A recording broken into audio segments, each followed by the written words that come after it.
Here's a quick 2-minute tip I want to show you to help you out as far as Campus Messenger goes. So if I go into Class Message, go to Message Center again, New Message, up at the top, right there's a new message, and I change Class Message to Missing Assignment Message.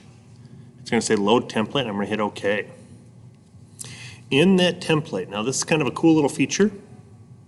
What this does is this use form fields, campus fields here, and then it'll load up this message. Your student, and then the student's name has the following missing assignments.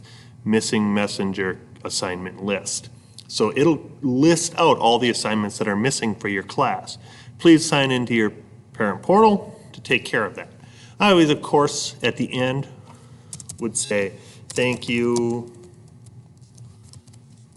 for your time, Mr. Hahn.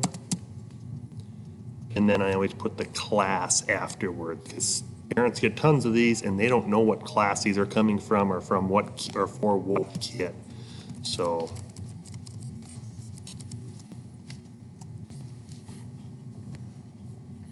and that kid helps there, and then this helps when they come back to me. And I hit next. And in here, I can choose where I want the information to be coming from.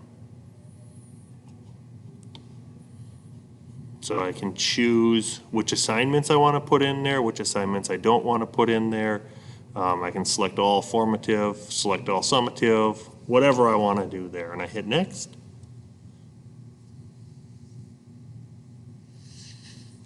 And I preview that. And at this point, you'd want to review recipients, and then hit send. So that's a quick little 2-minute tip on how to get out missing assignments to parents. Thank you.